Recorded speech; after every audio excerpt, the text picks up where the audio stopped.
Claire était une femme pleine de vie, douce, gentille et attentionnée. Son mariage avec Marc semblait parfait aux yeux de tous. Ils s'étaient rencontrés il y a quelques années, lors d'une soirée entre amis, et depuis, ils étaient inséparables. Marc, avec son charme naturel et son air de gentleman, avait su conquérir son cœur rapidement. Ils partageaient une belle maison dans la banlieue tranquille d'une grande ville, et tout semblait idéal. Claire se consacrait à sa carrière, tout en soutenant son mari, qui travaillait dans une grande entreprise. Leur vie semblait suivre un cours paisible, sans vagues. Pourtant, ces dernières semaines, Claire sentait un léger malaise qu'elle n'arrivait pas à expliquer. Marc était distant, de plus en plus renfermé, comme si quelque chose pesait lourdement sur lui. Mais elle n'osait pas en parler, craignant que ses préoccupations ne soient que des imaginations sans fondement.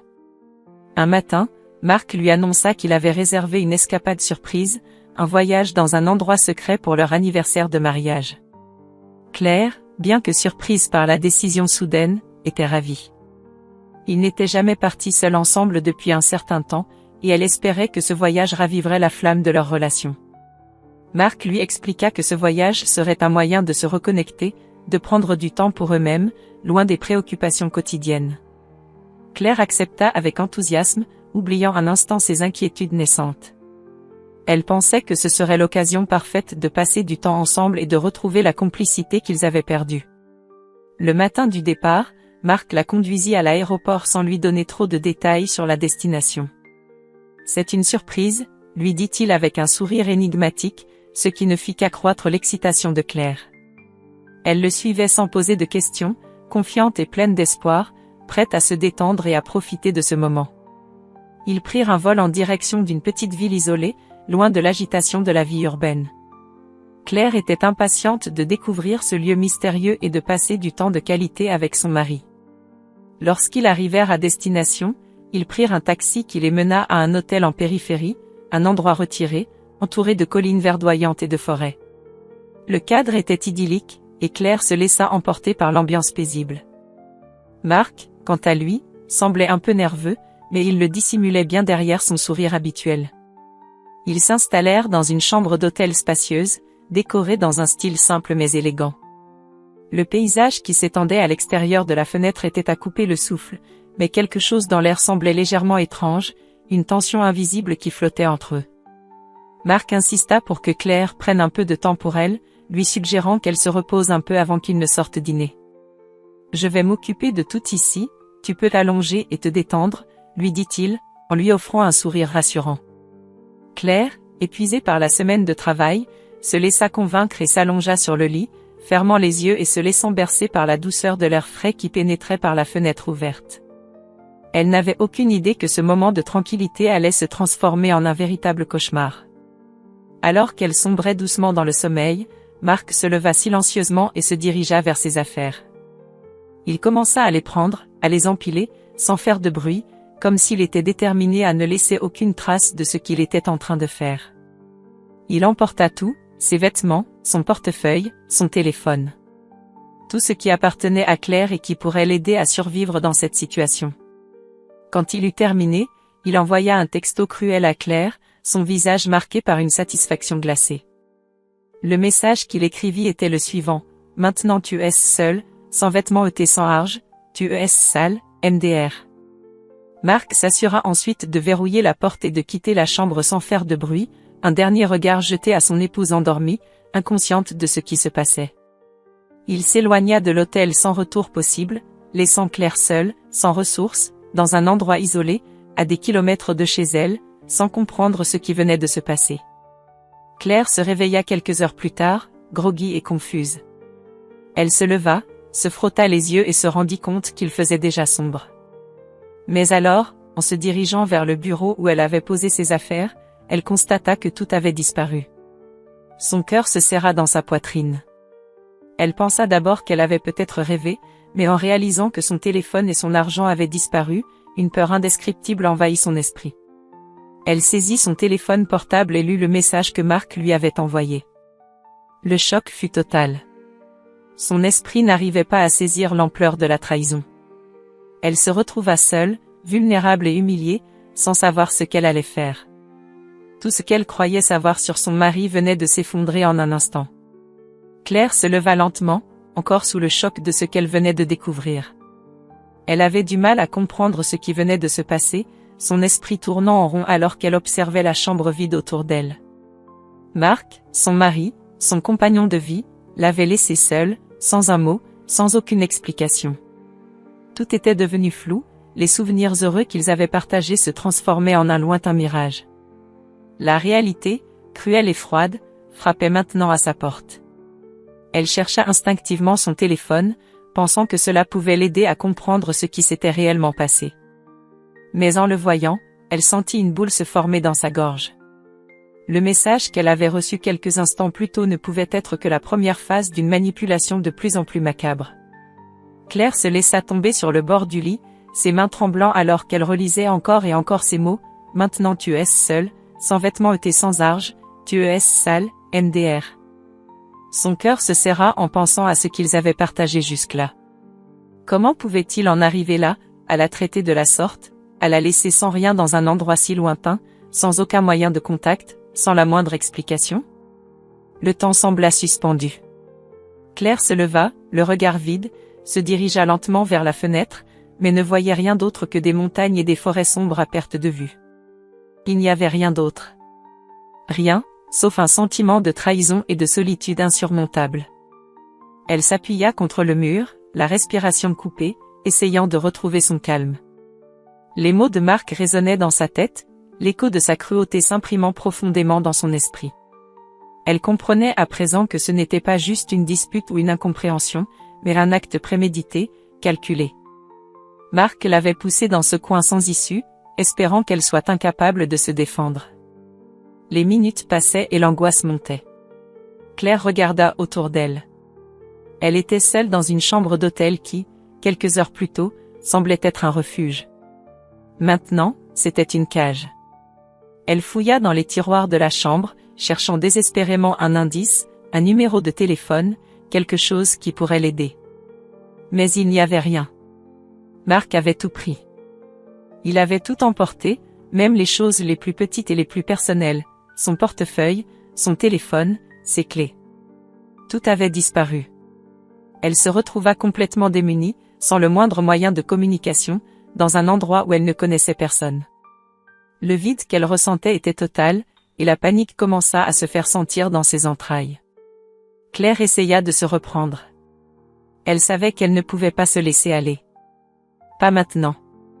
Elle s'assit sur le lit, prit une grande inspiration et chercha à trouver une solution.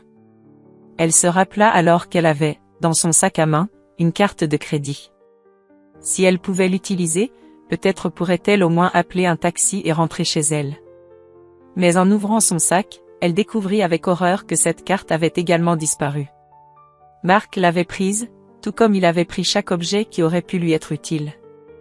C'était comme si rien n'existait pour elle dans ce monde, à part cette chambre d'hôtel froide et impersonnelle. Une rage silencieuse grandit en elle. Comment avait-il pu faire ça? Tout semblait si calculé, si machiavélique.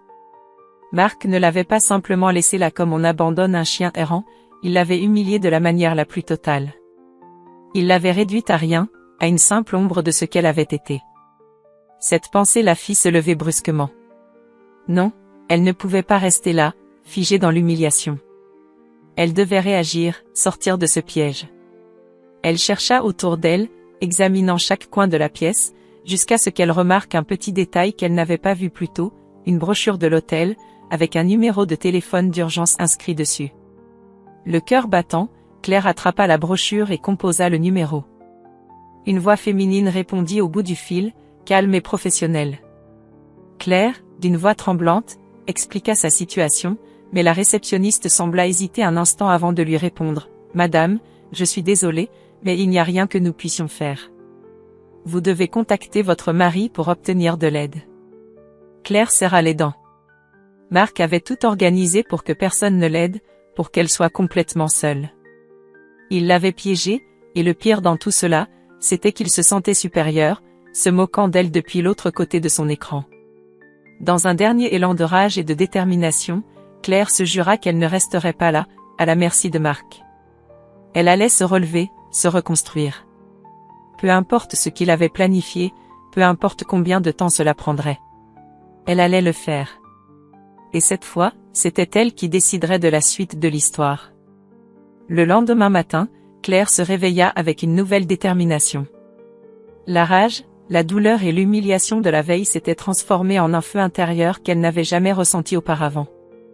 Elle se leva, prit une douche rapide et chercha dans la chambre un moyen de sortir de ce piège. Il lui fallait un plan, et elle savait qu'elle n'avait plus de temps à perdre. Marc pensait l'avoir brisée, la laissant dans l'incertitude et la solitude, mais il n'avait pas pris en compte sa force intérieure. Elle se rendit à la réception de l'hôtel, où elle parvint à expliquer sa situation à une autre employée. Bien que la réceptionniste semblait réticente, elle consentit à l'aider en lui fournissant un téléphone public. Claire, d'une main tremblante, composa enfin le numéro de la maison qu'elle partageait avec Marc. Après quelques sonneries, une voix familière, celle de Marc, répondit. « Allô » dit-il d'un ton indifférent, comme s'il ne savait même pas à quel point son geste avait été cruel. Claire prit une grande inspiration avant de parler, sa voix froide et posée. « Marc, j'ai tout compris. Tu ne m'as pas seulement laissé là, tu as voulu me détruire. Mais tu as oublié quelque chose. Tu n'as pas détruit ma dignité. Et ça, tu ne peux pas me l'enlever. » Il y eut un silence de quelques secondes à l'autre bout du fil. Marc, qui semblait être sûr de lui la veille, commença à douter. « Qu'est-ce que tu veux dire ?» répondit-il, sa voix soudainement moins assurée. « Je veux dire que j'ai tout prévu.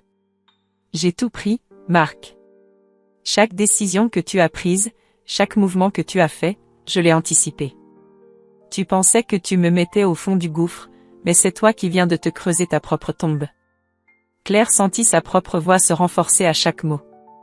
Marc ne répondit pas tout de suite, il était clairement perturbé. Claire savait que cette conversation n'était que la première étape de son plan. Elle n'allait pas lui laisser le luxe de se sentir tranquille. « Tu crois que tu m'as laissé sans ressources, sans rien, mais c'est toi qui t'es trompé. Je vais rentrer chez moi, et quand tu verras ce qui reste de toi, tu regretteras d'avoir joué à ce jeu. » Une autre pause, plus longue cette fois. Claire n'avait jamais vu Marc aussi déstabilisé. Lui qui avait toujours eu le contrôle, lui qui se croyait supérieur, il commençait à sentir le poids de ses actes. Il tenta de reprendre le contrôle de la situation, mais il n'arrivait plus à cacher l'inquiétude dans sa voix. « Tu n'as aucune idée de ce que tu fais, Claire. Tu es seule, et tu n'as rien. Tu crois vraiment pouvoir retourner à la maison ?» Claire sourit intérieurement. Elle savait exactement ce qu'elle faisait. « Je reviendrai. Et tu verras. Quand je serai là, tu n'auras plus aucun pouvoir. Tout ce que tu avais de moi, tout ce que tu pensais contrôler, est déjà en train de se défaire. J'ai pris des mesures. » Un silence lourd envahit la conversation. Marc, pris au dépourvu, finit par lâcher. « Tu crois que tu peux tout contrôler, mais tu n'es rien sans moi. » Rien. Claire, son regard déterminé fixé sur la fenêtre, s'approcha du comptoir de l'hôtel, où elle déposa la pièce d'identité et l'argent qu'elle avait réussi à récupérer dans ses affaires. « Je vais te montrer, Marc. Je vais te montrer que je suis plus forte que tout ce que tu crois. » Elle raccrocha avant qu'il n'ait l'occasion de réagir. L'appel avait été un point tournant. Marc croyait toujours qu'il avait le contrôle, mais Claire savait que ce n'était plus le cas. Elle se sentait prête à affronter ce qui l'attendait. Dans le taxi qui la ramenait à la maison, Claire réfléchit à tout ce qu'elle avait enduré au fil des ans. Marc avait réussi à manipuler, à mentir et à détruire, mais il n'avait jamais compris la force de Claire. Elle avait accepté de l'aimer, de le soutenir, mais aujourd'hui, c'était lui qui allait voir la vérité se dresser devant lui. En arrivant devant leur maison, Claire n'eut pas besoin d'entrer. Elle savait que le moment était venu. Elle se rendit directement chez un avocat, un ami qu'elle avait pris soin de contacter pendant son séjour à l'hôtel. Il préparerait les documents nécessaires pour sa séparation, et Marc ne pourrait plus jamais l'atteindre de la même manière. Pendant ce temps, Marc, de retour chez lui, ne savait pas encore ce qui allait lui arriver. Il avait cru que son plan de domination et de manipulation serait efficace, mais la réalité le rattrapait. Il entra dans la maison, sans se douter de la surprise qui l'attendait. La maison était silencieuse, comme si tout était resté en place. Mais il ne tarda pas à comprendre que ce qui lui restait de contrôle s'effondrait peu à peu. Le silence de la maison était plus lourd qu'il ne l'aurait imaginé. Il se rendit dans leur chambre, et c'est là qu'il découvrit, choqué, que tout ce qu'il croyait avoir organisé pour prendre le dessus sur Claire avait disparu. Elle avait quitté la maison, mais elle avait pris soin de laisser une trace. Un simple mot, déposé sur le lit, le résultat était inattendu. Le visage de Marc se pétrifia. Le contrôle qu'il pensait avoir, l'humiliation qu'il avait infligée à Claire, tout cela venait de se retourner contre lui. Ce n'était plus le jeu qu'il avait imaginé. C'était Claire qui avait le dernier mot. Le vent froid soufflait dans les rues désertes alors que Claire marchait avec détermination. Elle n'avait plus de doute. Le temps était venu de tout remettre en place, de récupérer ce qu'elle avait perdu et de montrer à Marc qu'il ne pourrait jamais la briser. Elle marchait sans se retourner, son esprit fixé sur un seul objectif, prendre le contrôle de sa vie, une fois pour toutes. Quelques jours s'étaient écoulés depuis son départ de l'hôtel, mais chaque instant avait été mis à profit pour préparer la suite. Elle avait contacté son avocat, mis en place des plans de sécurité et travaillé sans relâche pour reconstruire tout ce qu'elle avait perdu. Le chemin n'était pas facile, mais Claire savait que cette épreuve la rendrait plus forte. Elle n'était plus la femme qu'il avait laissée pour morte. Elle n'était plus la victime. Elle était prête à se battre. Elle arriva devant la maison qu'elle avait partagée avec Marc. La maison, qui avait autrefois été un symbole de leur vie ensemble, lui paraissait maintenant être un simple souvenir. La demeure, vide de toute chaleur, semblait aussi froide et désolée que son ancien mari. Claire s'arrêta un instant devant la porte, se remémorant les souvenirs qui avaient autrefois coloré ses murs. Mais aujourd'hui, ce n'était plus qu'un lieu où elle avait été trahie et abandonnée. Elle entra sans hésiter, son regard se posant immédiatement sur l'entrée dévastée. Les meubles étaient toujours là, les photos toujours accrochées, mais quelque chose avait changé. L'atmosphère était lourde, comme si tout ce qu'il y avait dans cette maison portait les stigmates de la trahison. Claire traversa le hall, déterminée, sans un mot, jusqu'au salon. C'était là qu'elle trouverait les réponses à ses questions. Elle savait que Marc serait là, mais elle n'avait pas peur. Au contraire, elle était prête. Prête à lui dire ce qu'elle pensait, prête à lui montrer que cette fois-ci, il ne contrôlerait plus rien. Alors qu'elle s'approchait du salon, elle entendit des voix. Marc était en conversation avec un homme, probablement un avocat ou un ami. Claire s'arrêta juste derrière la porte entr'ouverte et écouta. La voix de Marc était tendue, presque hystérique, comme s'il était sous pression. « Je ne comprends pas, tout a disparu, dit-il, sa voix tremblant de colère. Elle n'avait rien à quoi se raccrocher. Comment a-t-elle pu tout effacer? Tout a été détruit, chaque chose qu'elle possédait. Ce n'est même pas possible. L'autre voix, calme et mesurée, répondit. Marc, je te l'ai dit. Tu as sous-estimé Claire. Elle est beaucoup plus forte que tu ne le crois. Tu ne peux pas la contrôler. Tu n'as pas joué selon les règles, et maintenant tu en paies les conséquences. Claire sourit en écoutant cette conversation. Marc, toujours aussi arrogant, croyait qu'il était le seul à pouvoir manipuler. Mais Claire était bien plus intelligente qu'il ne l'avait jamais cru. Elle savait exactement comment le contourner, comment manipuler la situation à son avantage. Et il allait bientôt le comprendre. Elle frappa doucement à la porte, une voix ferme et assurée. Marc, nous devons parler. Marc sursauta en entendant la voix de Claire. Il se leva immédiatement, son visage blanchissant en un instant. Il n'avait pas l'habitude de la voir ainsi, aussi calme et déterminée. Il avait toujours eu l'impression qu'il pouvait la contrôler, l'intimider. Mais aujourd'hui, il se rendait compte qu'il n'avait plus ce pouvoir. Il tenta de cacher son inquiétude sous une façade de colère. « Claire, tu n'as rien à faire ici.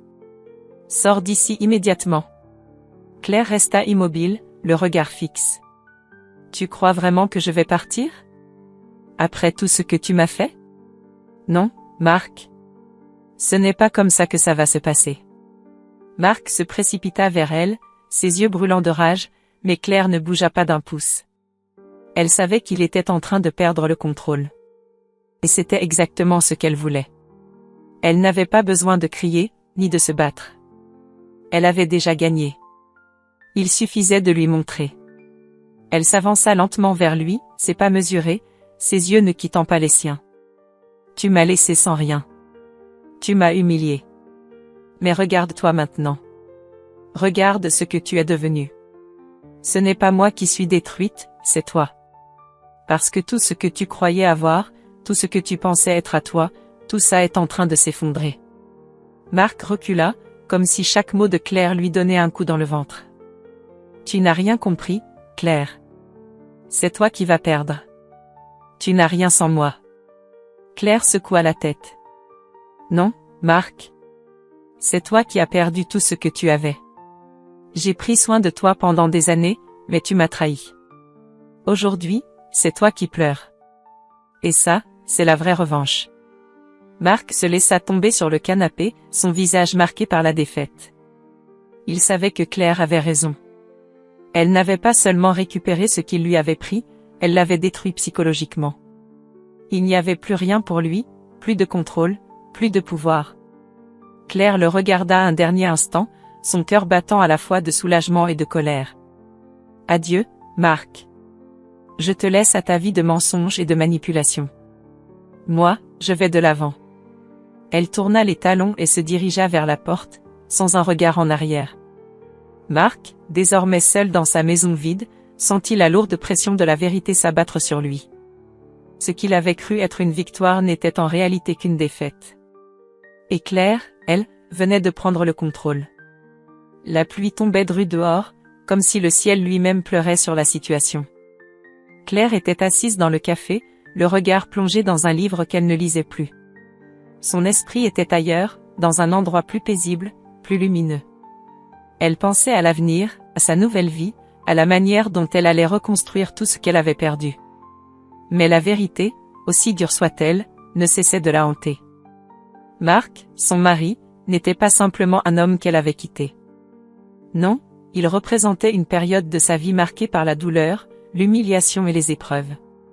Chaque souvenir d'eux, chaque image de leur passé, lui faisait encore mal. Mais elle savait que la route vers la guérison serait longue, et qu'elle ne pouvait pas avancer sans faire face à ce qu'il avait fait. Le téléphone vibra brusquement sur la table, interrompant ses pensées. Un message de son avocat, Damien, s'afficha sur l'écran. Claire le lut avec attention. Claire, il faut qu'on parle. Il y a un développement dans l'affaire. Le cœur de Claire s'emballa. Elle avait vécu des mois de silence après son départ, mais elle savait que l'issue de tout cela était proche. Elle prit une profonde inspiration avant de répondre. Je suis prête. Dis-moi tout. Damien lui répondit rapidement, sa réponse marquée par une urgence palpable. Marc a fait une grosse erreur. Il a sous-estimé ce que tu pouvais faire. Je te conseille de revenir ici immédiatement. La situation a pris une tournure inattendue. Le café devint soudainement silencieux autour d'elle, comme si le monde entier attendait la suite de l'histoire. Claire se leva lentement, son corps un peu raide, mais son esprit déterminé.